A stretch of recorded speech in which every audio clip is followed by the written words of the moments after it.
തികച്ച് യാദൃച്ഛികമായിട്ട് എടുത്തൊരു വീഡിയോ ആണ് കേട്ടോ. എനിക്കൊരു ദിവസം രാവിലെ തോന്നി ഇന്ന് ലോങ് വീഡിയോ ഇട്ടേക്കാമെന്ന്. അങ്ങനെ എടുത്തതാണ്. എനിക്ക് ഭയങ്കര മടിയാണ്. ഒന്നാമത്തെ കാര്യം എന്ന് പറഞ്ഞാൽ സ്റ്റാൻഡ് ഇല്ലാത്തത് കൊണ്ട് എവിടെയെങ്കിലും സൈഡിലൊക്കെ വയ്ക്കുന്ന ഭയങ്കര ബുദ്ധിമുട്ടുള്ള കാര്യമാണ്. അങ്ങനെ എടുക്കാനും പറ്റില്ല. അതുമാത്രമല്ല, നല്ല ക്ലിയർ ഇല്ലാത്ത ഒരു ഫോണുമാണ്. അതുകൊണ്ട് ഞാൻ പിന്നെ അങ്ങ് മടിക്കും കേട്ടോ. പിന്നെ ഷോർട്സൊക്കെ ഇങ്ങനെ എന്തെങ്കിലുമൊക്കെ ഇടുമെങ്കിലും വീഡിയോ ഇടാൻ എനിക്ക് അത്ര മടിയാണ്. അങ്ങനെ രാവിലെ ആണെങ്കിൽ അടുപ്പ് കത്തിക്കുന്ന രംഗമാണ് കാണുന്നത്. വെളിയിലാണ് നമുക്ക് വർക്ക് ഏരിയ പോലെ ചെറിയൊരു അടുപ്പ്. ഇതാണെങ്കിൽ ടൈൽസ് ഇട്ടിട്ടില്ല ഇവിടെ കേട്ടോ. അതുകൊണ്ട് തന്നെ ആദ്യം ഞാൻ വിചാരിച്ചത് ടൈൽസ് ഇടണ്ടെന്ന് തന്നെയാണ് ഞാൻ പറഞ്ഞത് വീട് പണി സമയത്ത്. പക്ഷെ അതൊരു തെറ്റായ തീരുമാനമായിരുന്നു. കരിയും പുകയും കയറി എത്ര കഴുകി ഇറക്കിയാലും പിന്നെ അവിടെ കരിയാകും കേട്ടോ. അതുകൊണ്ട് ഞാനാണെങ്കിൽ പുകയടുപ്പ് കത്തിക്കാനോ എൻ്റെ അമ്മച്ചിയെ അങ്ങേ അറ്റത്ത് പാടാണ്. എൻ്റെ അമ്മയും എൻ്റെ ഹസ്ബൻഡിൻ്റെ അമ്മയൊക്കെ ആണെങ്കിൽ ഒരു തൊണ്ടും ചിരട്ടയൊക്കെ വെച്ച് ഒരു ശകലം മണ്ണെണ്ണയോ ഡീസലോ ഒന്നും തന്നെ ഒഴിക്കാതെയാണ് ഈ അടുപ്പ് കത്തിക്കുന്നത്. ഞാനാണെങ്കിൽ ഒരു 2 ന്യൂസ് പേപ്പർ കഴിഞ്ഞാലും കത്തില്ല. അതേപോലെയാണ് അടുപ്പും ഞാനുമായിട്ടുള്ള ശത്രുത. ഇത് ദിവസവും തുടരുന്ന ഒരു ചടങ്ങാണ് കേട്ടോ. ഈ പുകയടുപ്പ് ചിലർക്കറിയാം, ചിലർക്കൊക്കെ വെക്കുന്നത് ഓക്കെ ആവും, ചിലയിടത്തൊന്നും ഓക്കെ ആവത്തില്ല കേട്ടോ. കത്താൻ ഭയങ്കര പാടാണ്. രാവിലെ ഞാൻ ഈ മുടി അഴിച്ചിട്ടുണ്ട് നടക്കുമെങ്കിലും ഇങ്ങനെയൊക്കെയുള്ള സമയത്ത് ഈ പൊടി കയറാതിരിക്കാൻ കെട്ടി വെക്കുന്നതാണ്. പക്ഷേ ഇതൊട്ടും ഉണങ്ങിയിട്ടില്ല, നന്നേ നനഞ്ഞിരിക്കുക. അപ്പോൾ ഒരു വല്ലാത്ത സ്മെല്ല് വരുമെന്ന് കരുതിയാണ് ഈ അഴിച്ചിട്ടേക്കുന്നത്. ഞാനാണെങ്കിൽ പൊന്നൂസിൻ്റെ മുടി വെട്ടിയ സമയത്ത് ഇവൾ എന്ത് ചെയ്തെന്നറിയാവോ? അമ്മയുടെ തുണി പോലും അമ്മയുടെ മുടിയുടെ തുമ്പ് ഇച്ചിരി വെട്ടട്ടെന്നും പറഞ്ഞ് ഈ പെണ്ണുണ്ട് ഈ മുടിയാണെങ്കിൽ വെട്ടിയ സമയത്തുണ്ട് മേളിൽ ഏകദേശം പകുതിയോളം കയറ്റി വെച്ചങ്ങ് വെട്ടിക്കളഞ്ഞു കേട്ടോ. അങ്ങനെ എൻ്റെ മുടിയുടെ ലെങ്ത് ഒത്തിരി കുറഞ്ഞു. പിന്നെ ഇപ്പോൾ കിളിച്ച് വരുന്നുണ്ട്. കിളിക്കുമല്ലോ, മുടിയല്ല, എനിക്ക് സാധാരണ നല്ല മുടി ഉണ്ടായിരുന്നു, അതുകൊണ്ട് മുടി പിന്നെ കിളിച്ച് വരും. അങ്ങനെ ഞാനിങ്ങനെ വിറവൊക്കെ കത്തിക്കുന്ന സമയത്ത് പുള്ളിക്കാരി അവിടെ എഴുന്നേറ്റ് വന്നിട്ടുണ്ട്. അതായത് എൻ്റെ മൂത്ത പുത്രി എഴുന്നേറ്റ് വന്നിട്ടുണ്ട്, അവിടെ നിൽക്കുകയാണ്. ഞാൻ പണ്ട് കൊച്ചുനാളിൽ എങ്ങനെയായിരുന്നോ അതുപോലെ തന്നെ ഉറക്കം എഴുന്നേറ്റാൽ ഏതെങ്കിലും ഒരു സൈഡിലോ മുന്നിലോ തൂങ്ങിച്ചാരി ഇരിക്കുക എൻ്റെ ഒരു ശീലമായിരുന്നു കേട്ടോ. അതിപ്പോൾ അടുപ്പുമൂട്ടിലായാലും ചെന്നിരിക്കുക. പണ്ട് ഞാനൊരു അമ്മൂമ്മ കുട്ടിയായതുകൊണ്ട് അമ്മൂമ്മ വളർത്തിയത് കൊണ്ടും അമ്മൂമ്മയുടെ വാലെ പിടിച്ച് നടക്കുന്നത് പോലെയാണ് പൊന്നൂസ് ഇപ്പം. വീട്ടിൽ നിന്നാൽ എൻ്റെ വാലെ തൂങ്ങി എന്നെ എങ്ങനെ ഡിസ്റ്റർബ് ചെയ്യുകയാണെന്ന് അവളുടെ ലക്ഷ്യം. കാരണം എനിക്കങ്ങ് ചൊറിഞ്ഞു കയറി വരും ചില സമയം. കാരണം നമ്മളെന്തെങ്കിലും ജോലി ചെയ്തുകൊണ്ടിരിക്കുമ്പോൾ നമ്മുടെ പുറകെ ഇങ്ങനെ നടക്കുമ്പോൾ നമുക്കൊരു ഇറിറ്റേഷനാണ്. ചില സമയം പാവം തോന്നി നമ്മൾ കൊഞ്ചിക്കുകയും ചെയ്യും കേട്ടോ. ഇപ്പം പുള്ളിക്കാരി 4-ൽ നിന്ന് 5-ലോട്ടായെങ്കിലും ഇപ്പോഴും എൻ്റെ ചെല്ല കുട്ടി തന്നെയാണ്. ഞാൻ നന്നേ വഴക്ക് പറയും. കല്ലൂസ് വന്നതിന് ശേഷം അവളെ ശ്രദ്ധിക്കാറേ ഇല്ല ഞാനിപ്പം കേട്ടോ. കാരണം അവളുടെ കാര്യങ്ങളെല്ലാം ഒറ്റയ്ക്ക് ചെയ്തു ശീലിച്ചു തുടങ്ങി. അത് പിന്നെ ഇളയ കുട്ടികൾ വരുമ്പോൾ മൂത്ത കുട്ടികൾ ഒതുങ്ങുമെന്ന് പറയുന്നത് എത്ര ശരിയാണ് എനിക്കറിയില്ല. ഞാനൊരു കുട്ടിയായതുകൊണ്ട് എനിക്കതിനെപ്പറ്റി അറിയില്ലെങ്കിലും ഇപ്പോൾ കാണാൻ പറ്റുന്നുണ്ട്. എൻ്റെ കല്ലൂസ് അവളെ ഒതുക്കി തീർത്തെന്ന് തന്നെ പറയാം. പക്ഷേ ചില സമയം എനിക്ക് സങ്കടം തോന്നി ഞാനൊന്ന് കെട്ടിപ്പിടിക്കുകയും നോക്കുകയൊക്കെ ചെയ്യും കേട്ടോ. കാരണം എൻ്റെ അടുത്ത് എൻ്റെ പള്ളക്കിഴി കിടന്നുകൊണ്ടിരുന്ന കുട്ടിയാണ്. പെട്ടെന്ന് കല്ലൂസ് വന്നപ്പോൾ അവൾ മാറി. കല്ലൂസ് കിടക്കാനും സമ്മതിക്കത്തില്ല കേട്ടോ അവിടെ അടുത്ത്. ഞാനിപ്പോൾ ഈ കാണിക്കുന്നതെന്ന് വെച്ച് കഴിഞ്ഞാൽ കൈയും കൊണ്ട് ചാമ്പൽ വാരി കളയാത്തതിൻ്റെ കാരണം എൻ്റെ കൈ ആണെങ്കിൽ കുക്കറിൻ്റെ സൈഡിൽ കൊണ്ട് പൊള്ളിയിരിക്കുകയാണ് കേട്ടോ. അതാണ് ഞാൻ ഈ കാണിച്ചത്. അങ്ങനെ നമുക്ക് ഇന്നത്തെ അന്നപാത്രം അടുപ്പിലോട്ട് വെച്ചു കേട്ടോ. അടുപ്പിൽ വെച്ച് ഏകദേശം 2.5 മണിക്കൂറോളം വേവുള്ള നല്ല വെള്ള അരിയാണ് ഇവിടെ ഉപയോഗിക്കുന്നത്. ക്രൗണിൻ്റെ അരിയാണ് കേട്ടോ, ജയ റൈസ്. അത് വേവാൻ കുറച്ചധികം സമയം വേണം. ഏകദേശം 2.5 മണിക്കൂറോളം കഴിഞ്ഞാലും ചിലപ്പം കല്ലുപോലെ ഇരിക്കും നമ്മൾ അടച്ചിട്ട് കഴിഞ്ഞാൽ. അങ്ങനെ അടുപ്പ് കത്തൽ മാമാങ്കമാണ് ഇവിടെ നടന്നുകൊണ്ടിരിക്കുന്നത്. എൻ്റെയൊക്കെ കൊച്ചുനാളിലാണെങ്കിൽ എൻ്റെ അമ്മൂമ്മയാണെങ്കിൽ ഈ ആഞ്ഞിലിക്കരിയിലുണ്ടല്ലോ, അത് ചാക്കി കെട്ടി വാരി ഈ മഴയുള്ള സമയത്ത് കൊണ്ടിട്ട് കത്തിക്കുമായിരുന്നു. എന്തിനാണെന്ന് ചോദിച്ചാൽ വിറവുണ്ട്, പക്ഷേ അതും കൊണ്ട് എന്ത് സംഭവം ഉണ്ടാകുന്നതെന്ന് എനിക്കറിഞ്ഞൂടാ. അമ്മൂമ്മയുടെ ഇഷ്ടം അങ്ങനെയാണോ, പണ്ട് ശീലിച്ചിരുന്നത് അങ്ങനെയാണോ എന്നൊന്നും അറിഞ്ഞുകൂടാ. എനിക്കത് ഭയങ്കര ദേഷ്യമായിരുന്നു കേട്ടോ. കാരണം ഈ ചാക്ക് കെട്ടുവന്ന അതേ ഓടിട്ട വീടാണ്. 4 മുറിയുണ്ട്. അതിൽ ഒരെണ്ണം അടുക്കള, ഒരെണ്ണം വരാന്ത, തിണ്ണ എന്നൊക്കെ പറയും. പിന്നെ 2 ബെഡ്റൂം, പിന്നെ വിളക്ക് കത്തിക്കുന്ന ഒരു ഇറയം പോലത്തെ ഒരു മുറിയും ഉണ്ടായിരുന്നു. അമ്മൂമ്മ ഈ ചാക്കുകെട്ട് കൊണ്ടുവന്ന് കെട്ടി വെക്കുമ്പോൾ ഞാൻ എടുത്തുകൊണ്ട് മുറ്റത്ത് കൊണ്ട് കളയും. എനിക്കങ്ങ് ദേഷ്യമാണ്. എനിക്ക് ഈ വൃത്തിയില്ലാതെ ഇരിക്കുമ്പോൾ, കാരണം ഈ ചാക്കുകെട്ടൊക്കെ ഇങ്ങനെ അടുക്കി വെക്കുന്നത് കാണുമ്പോൾ എനിക്കങ്ങ് എന്തോ, എനിക്ക് അറിഞ്ഞുകൂടെ എന്തോ എൻ്റെ പ്രശ്നമെന്ന്. അപ്പം ഞാനത് കൊണ്ടുവന്ന് അയ്യത്ത് കളയും, അമ്മൂമ്മ കൊണ്ടുവെക്കും. പക്ഷേ ഇപ്പം എനിക്കതിലൊക്കെ വളരെയധികം സങ്കടം തോന്നുന്നു കേട്ടോ. ഞാനൊക്കെ അപ്പോൾ അടുപ്പ് കത്തിക്കാൻ പെടുന്ന പാടിൽ എന്ത് കിട്ടാൻ കത്തുമെന്ന് ആലോചിച്ച് നിൽക്കുമ്പം അതൊക്കെ ഓർക്കുമ്പോൾ എനിക്ക് സത്യം പറഞ്ഞാൽ ഭയങ്കര വിഷമമാണ്.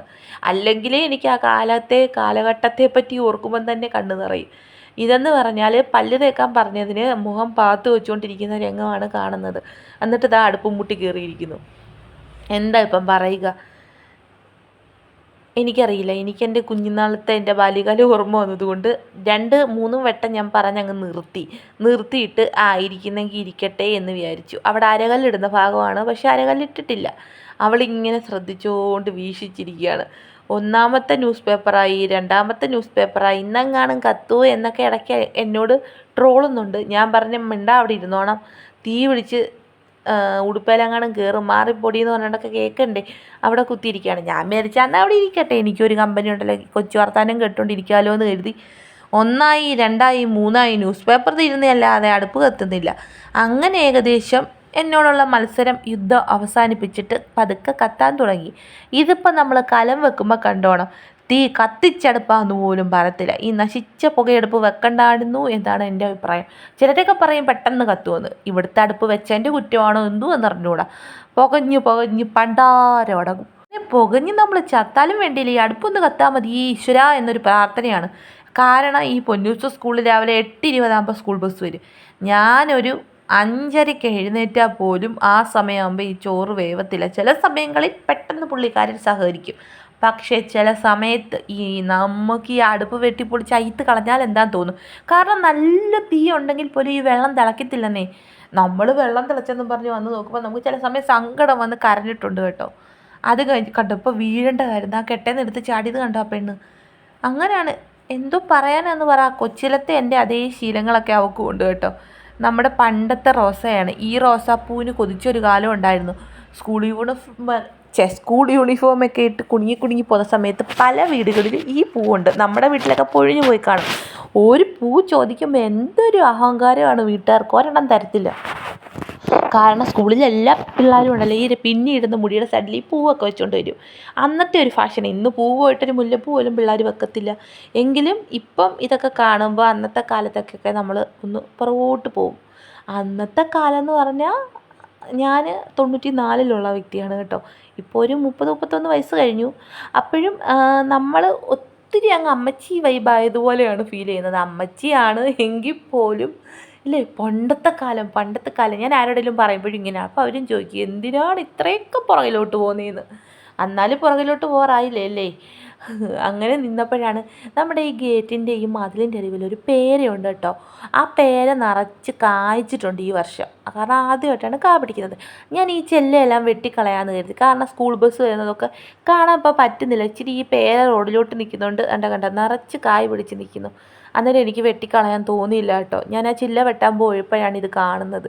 ഞാൻ വിചാരിച്ച് നല്ല പേരയ്ക്കാണെങ്കിൽ നാടൻ പേരയല്ലേ, ബഡൊന്നും അല്ലല്ലോ, തനിയെ ഉണ്ടായതാണോ എന്ന് ചോദിച്ചാൽ അല്ലല്ല, റോഡിൻ്റെ സൈഡിൽ നിന്നപ്പോൾ കൊണ്ടുവന്ന് നട്ടതാണ് കേട്ടോ മതിലിൻ്റെ അരികിൽ.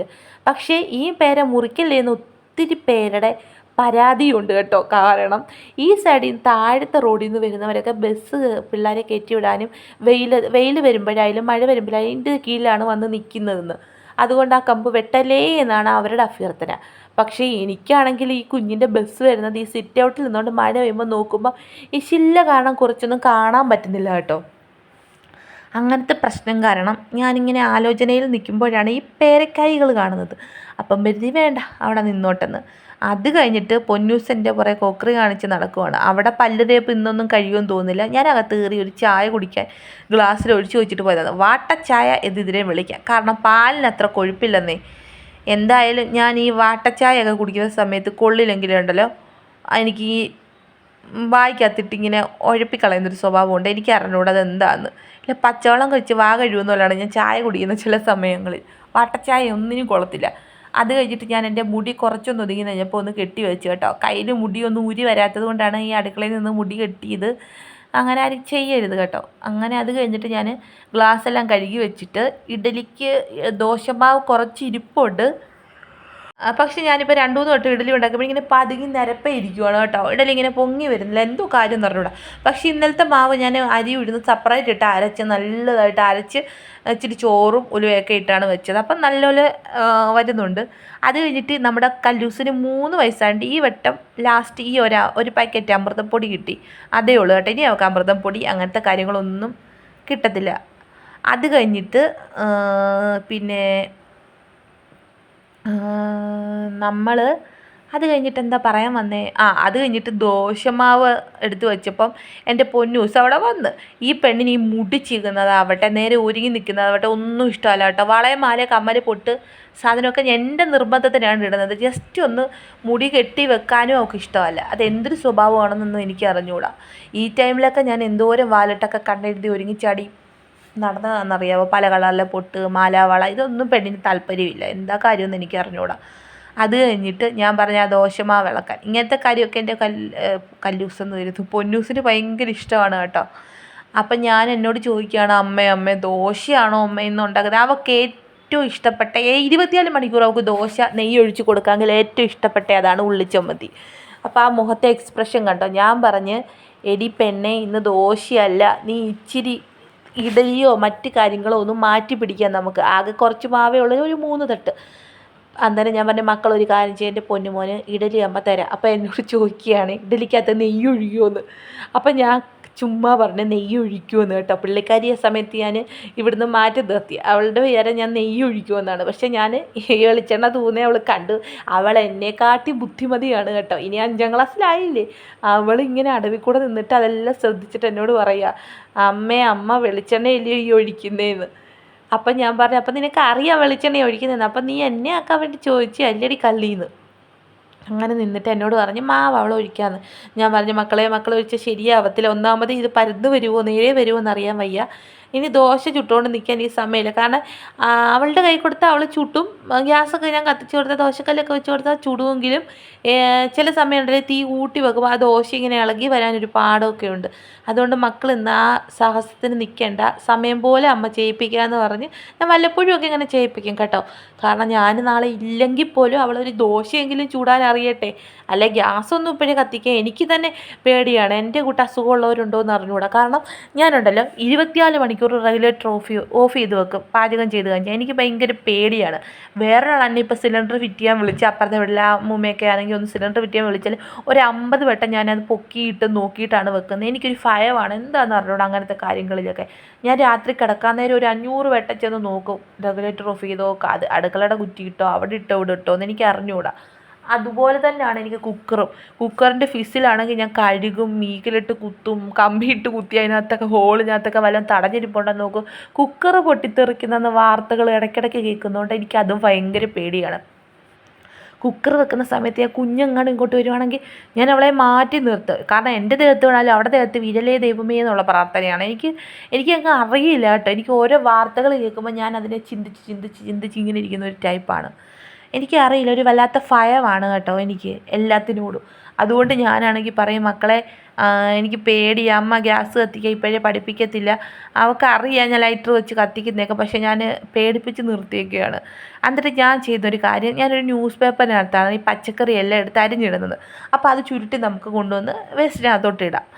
അവിടെ മൊത്തം ആവത്തുമില്ല. കണ്ണീച്ചയാണ് ഒന്നാമത്തെ കാര്യം. ഈ മഴ പെയ്യുമ്പോഴേ എവിടുന്ന് വരുന്നോ, വൃത്തിയില്ലാഞ്ഞിട്ടൊന്നുമല്ല, പിന്നെ നമ്മുടെ ബാക്കിൽ ഒത്തിരി അയ്യം പോലെ ഇങ്ങനെ കാട് പിടിച്ച്, അതായത് പറമ്പിങ്ങനെ കിടക്കുന്നത് കൊണ്ട് എവിടുന്ന് വൃത്തിയാക്കണം, എവിടെ തുടങ്ങണമെന്ന് അറിഞ്ഞൂടാ. ഒരു മഴ പെയ്യുമ്പോഴത്തേക്ക് പോച്ച് കിളിച്ച് പണ്ടാരം അടങ്ങും. കാരണം നമുക്ക് മരുന്നടിക്കാൻ ഒക്കത്തില്ല. കാരണം മരുന്നടിച്ച് കഴിഞ്ഞാൽ അവിടെ വല്ലതും നട്ടാൽ കിളിക്കത്തില്ലല്ലോ. അതുകൊണ്ട് നമ്മൾ മരുന്നടിക്കാറില്ല. അതുകൊണ്ട് തന്നെ ഭയങ്കര ചക്കയൊക്കെ വീണ് കിടന്ന് അങ്ങനെയൊക്കെ വേസ്റ്റ് കിടന്നാണോ ഈച്ച കയറുന്നതെന്ന് ഒരു സംശയമില്ലാതില്ല.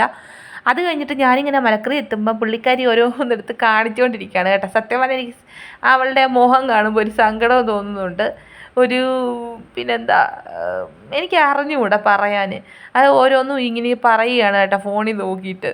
കാരണം അവളെ ഞാനിപ്പോൾ അങ്ങനെ ശ്രദ്ധിക്കാറുണ്ട്. എൻ്റെ കുഞ്ഞിനെ ഞാൻ ശ്രദ്ധിക്കാറില്ലെന്ന് അങ്ങനെയല്ല, കൂടുതലൊരു കെയറിങ് കല്ലൂസിനാണ് കൊടുക്കുന്നത്. അതിപ്പോൾ ഇളയ കുട്ടി വരുമ്പോൾ എല്ലാവരും അങ്ങനെയാണല്ലോ. കാരണം മൂത്താൾ ഇച്ചിരി വലുതായെന്ന് നമ്മുടെ മനസ്സിലൊരു ബോധ്യം ഉള്ളത് കൊണ്ടായിരിക്കും. അവരോട് സ്നേഹമില്ലെന്നല്ല, അതാണ് ഞാൻ ഈ കെയറിങ് എന്ന് പറഞ്ഞു വരുന്നത്. കാരണം മറ്റേ നേരത്തെയുള്ള പോലത്തെ കൊഞ്ചിക്കലും അത് അടുത്ത് പിടിച്ചിരുത്തി ഉമ്മൊടുക്കലും ഒന്നും ഇപ്പോൾ ഇല്ല എന്ന്. അവളുടെ ചില നേരത്തെ മുഖം കാണുമ്പോൾ എനിക്ക് സങ്കടം തോന്നും കേട്ടോ. ഞാൻ കല്ലൂസിനെ ഉമ്മ വെക്കുമ്പോഴും അന്നേരം ഞാൻ വിളിച്ചിരുത്തി, മക്കളുടെ അനിയത്തിയല്ലേ, മോൾക്ക് പിന്നെ ആരുണ്ട് അങ്ങനെയൊക്കെ പറഞ്ഞു കൊടുക്കുമ്പോൾ പുള്ളിക്കാരിക്ക് അത് ഓക്കെ ആവും. ചില സമയം സങ്കടം വരും കേട്ടോ. അത് കഴിഞ്ഞിട്ട് നമ്മളിപ്പോൾ ഇടുന്ന ഈ മഞ്ഞൾപ്പൊടി ഉണ്ടല്ലോ, സാമ്പാർ വെക്കാനായിരുന്നു കേട്ടോ. മഞ്ഞൾപ്പൊടി നല്ലപോലെ പൊടിപ്പിച്ച് വീട്ടിൽ നിന്ന് തന്നു വിട്ടതാണ്. അതിന് സാധാ കടയിൽ നിന്ന് മേടിക്കുന്ന ആ മഞ്ഞളിനെക്കാട്ടിലും വേറൊരു ചുവപ്പൂടെ ചേർന്നൊരു കളറാണ്. അപ്പോൾ അതെന്താണെന്ന് അറിഞ്ഞൂടാ, നാടൻ മഞ്ഞളായതുകൊണ്ടാണെന്നോ എന്തോന്ന്. പക്ഷേ എനിക്ക് ഈ മഞ്ഞൾപ്പൊടിയോടധികം നല്ല നാച്ചുറൽ ആണെങ്കിലും ഒരു കളർ വ്യത്യാസം ഉണ്ടായതുകൊണ്ട് എനിക്ക് അത്ര ഒരു ഇഷ്ടം തോന്നുന്നില്ല. മറ്റേ പാക്കറ്റിൽ വരുന്നത് എങ്ങനത്തെയാണെന്ന് പോലും അറിഞ്ഞൂടാ. പക്ഷേ അതിൻ്റെ അത്രയും കളർ ഇതിനില്ല കേട്ടോ. അത് പിന്നെ അങ്ങനെ ആയിരിക്കാം. പിന്നെ കായപ്പൊടിയൊക്കെ ഇട്ട് ഞാൻ സാമ്പാർ അടുപ്പിലോട്ട് വെച്ചു. സാമ്പാറും ഇഡ്ഡലിയാണ് കേട്ടോ. അപ്പം എന്താ പറയുക, അപ്പം എൻ്റെ പൊന്നൂസാണെങ്കിൽ അപ്പം എന്ത് ചെയ്യുവാണെന്ന് ചോദിച്ചു കഴിഞ്ഞാൽ അവൾ ബാഗിൽ നിന്ന് എനിക്ക് വീഡിയോ എടുത്ത് തരികയാണ് കേട്ടോ. ഞാൻ പറഞ്ഞു, മക്കളിങ്ങനെ സ്കൂളിൽ പോകാത്ത ദിവസമൊക്കെ അമ്മയ്ക്ക് ഇങ്ങനെയൊക്കെ വീഡിയോ എടുത്ത് തരാമെങ്കിൽ നമുക്ക് യൂട്യൂബിലിടാം, നമ്മുടെ ചാനലൊക്കെ അങ്ങനെ പെട്ടെന്ന് വളർന്നു വരട്ടെ, നമുക്ക് കുറച്ച് ഏണിങ്സൊക്കെ വേണ്ടായോ, അമ്മയുടെ കാര്യങ്ങളൊക്കെ മക്കൾക്ക് അറിയാമല്ലോ. അപ്പോൾ അവൾ പറഞ്ഞ്, അമ്മ ഒരു കാര്യം ചെയ്യും, ഞാനുള്ളപ്പോൾ എടുത്ത് തരാം അമ്മേ. പക്ഷെ അങ്ങനെയൊക്കെ പറയുമെങ്കിലും സമയം കിട്ടാറില്ല കേട്ടോ. ഇപ്പോൾ കല്ലൂസ് ഉറങ്ങുന്നതുകൊണ്ടാണ് ഇത്രയെങ്കിലും എടുക്കുന്നത്. അവൾ എണ്ണീറ്റ് വന്നു കഴിഞ്ഞാൽ ഒന്നുകിൽ അവൾക്ക് ഫോണിനകത്ത് ക്ലേ വെച്ച് കൊടുക്കണം. അവൾക്ക് ഏറ്റവും ഇഷ്ടപ്പെട്ട ഒരു വിനോദമാണ് ക്ലേ എന്ന് വെച്ചാൽ നമ്മൾ ഈ ക്ലേ കൊണ്ട് ഓരോന്ന് ഉണ്ടാക്കുന്നതൊക്കെ കാണാം. ഫോൺ അധികം കൊടുക്കാറില്ല ഞാനിപ്പോൾ. ഗൂഗിൾ ടി വി ആണെങ്കിൽ അവൾക്ക് ടി വിയിൽ കുറച്ച് നേരം അത് വെച്ച് കൊടുക്കും. ഓരോ കാർട്ടൂണും ഒക്കെ വെച്ച് കൊടുത്താൽ പോലും പുള്ളിക്കാരിക്ക് ഫോണിനോടൊരു ഇച്ചിരി ഒരു അഡിക്ഷൻ വന്നിട്ടുണ്ട്. അത് പതുക്കെ മാറ്റണമല്ലോ. ഇപ്പോൾ അംഗൻവാടിയിൽ ഒരു ദിവസം കൊണ്ടു വിട്ടുള്ളൂ കേട്ടോ. പിന്നെ തൊട്ട് മഴ ആയതുകൊണ്ട് എൻ്റെ കാലാണെങ്കിൽ വീണിങ്ങനെ കാലിലൊരു നീര് വന്നുകൊണ്ട് എനിക്ക് നടന്നു പോകാൻ വയ്യ. നമ്മുടെ ടു വീലർ ഉണ്ടെങ്കിൽ പോലും അത് ചില സമയങ്ങളിൽ ഓട്ടത്തിലായിരിക്കും. അപ്പം നടന്ന് കൊണ്ടുവിടുന്നതിൻ്റെ ബുദ്ധിമുട്ട് കൊണ്ടല്ല, എനിക്ക് നടക്കാൻ ഈ മഴയും കൂടെ ആയപ്പോൾ കുഞ്ഞിനെ എടുത്തുകൊണ്ട് നടക്കാനൊരു പാട്. അത് കഴിഞ്ഞിട്ട് നമ്മുടെ കൊഞ്ചിക്കുട്ടി ഒന്നിച്ചിരി നേരം കൊഞ്ചിച്ച് എന്തായി കാണിക്കുന്നതെന്ന് വെച്ച് ഇന്നലെ പോയി പല്ലെടുത്തായിരുന്നു കേട്ടോ. ഒരു അണപ്പല്ല് പറിച്ച് കളഞ്ഞു, അത് കാണിക്കുകയാണ്. അതും കഴിഞ്ഞിട്ട് ഞാൻ പറഞ്ഞു, മക്കൾക്ക് ടി വി കാണും, കുറച്ച് നേരം പോയിരുന്ന്. കല്ലൂസ് എന്നിട്ട് കഴിഞ്ഞാൽ നിനക്ക് കാണാൻ പറ്റത്തില്ലല്ലോ എന്ന്. അവൾക്ക് ഏറ്റവും ഇഷ്ടപ്പെട്ട ചാനലാണ് പുള്ളോത്തി കേട്ടോ. യൂട്യൂബിൽ 24 മണിക്കൂറും അവരുടെ ചാനലാണ് കാണുന്നത്. നമുക്ക് ഭയങ്കര ഇഷ്ടമാണ്. അപ്പോൾ യൂട്യൂബിലാണെങ്കിൽ ആ ചാനൽ പുള്ളോത്തി കാണണമെന്നും പറഞ്ഞ് ആ ചാനൽ വെക്കാനായിട്ട് ടി വി ഓണാക്കുകയാണ്. അത് കഴിഞ്ഞിട്ട് ഞങ്ങൾ രണ്ടുപേരും കൂടെ കുറച്ച് നേരം സൊറയൊക്കെ പറഞ്ഞിട്ട് അവിടെ ഇരിക്കുകയാണ്. അവളുടെ ഓരോ ആക്ഷനുകളാണ് ഈ കാണിക്കുന്നത്.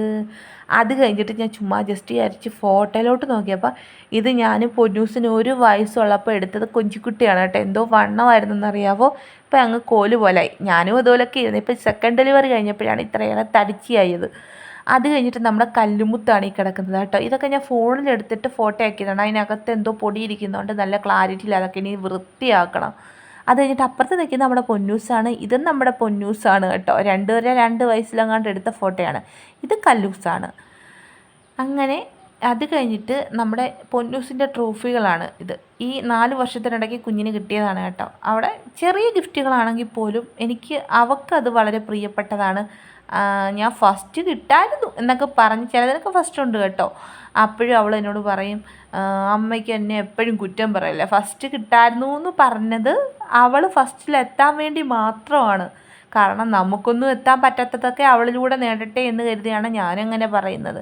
അല്ലാതെ എൻ്റെ കുഞ്ഞിനൊരു മുട്ടായി കിട്ടിയാലും എനിക്ക് സന്തോഷമാണ്. അതിപ്പോൾ എത്ര വിലയില്ലെങ്കിൽ പോലും അതെല്ലാ അമ്മമാർക്കും അങ്ങനെയൊക്കെ തന്നെയാണ്. അത് കഴിഞ്ഞിട്ട് ഇപ്പോഴും ഒരു കൊഞ്ചിക്കുട്ടിയാണ് കേട്ടോ. അങ്ങോട്ട് കിടന്ന് ഞാൻ ഇക്കിളിട്ടപ്പം കുത്തിച്ചാരി കളിക്കുന്ന സ്വഭാവമാണ്. എന്ത് പറയാനല്ലേ. ഇനി 5ലായി, കൗമാരപ്രായത്തിലേക്ക് കടന്നു കഴിഞ്ഞു. അങ്ങനെ ഞങ്ങൾ ഓരോ കൊച്ചു വർത്താനമൊക്കെ ആയിട്ട് അവിടെ ഇരുന്നു. അപ്പോൾ ഇന്നത്തെ വീഡിയോ ഇത്രയൊക്കെ ഉള്ളൂ. ഇനി ഞങ്ങൾക്ക് പോയി ഇഡ്ഡലി സാമ്പാറും ഒക്കെ തട്ടണം. അപ്പോൾ അടുത്തൊരു വീഡിയോ ആയിട്ട് വരുന്നവരേക്കും ബായ്.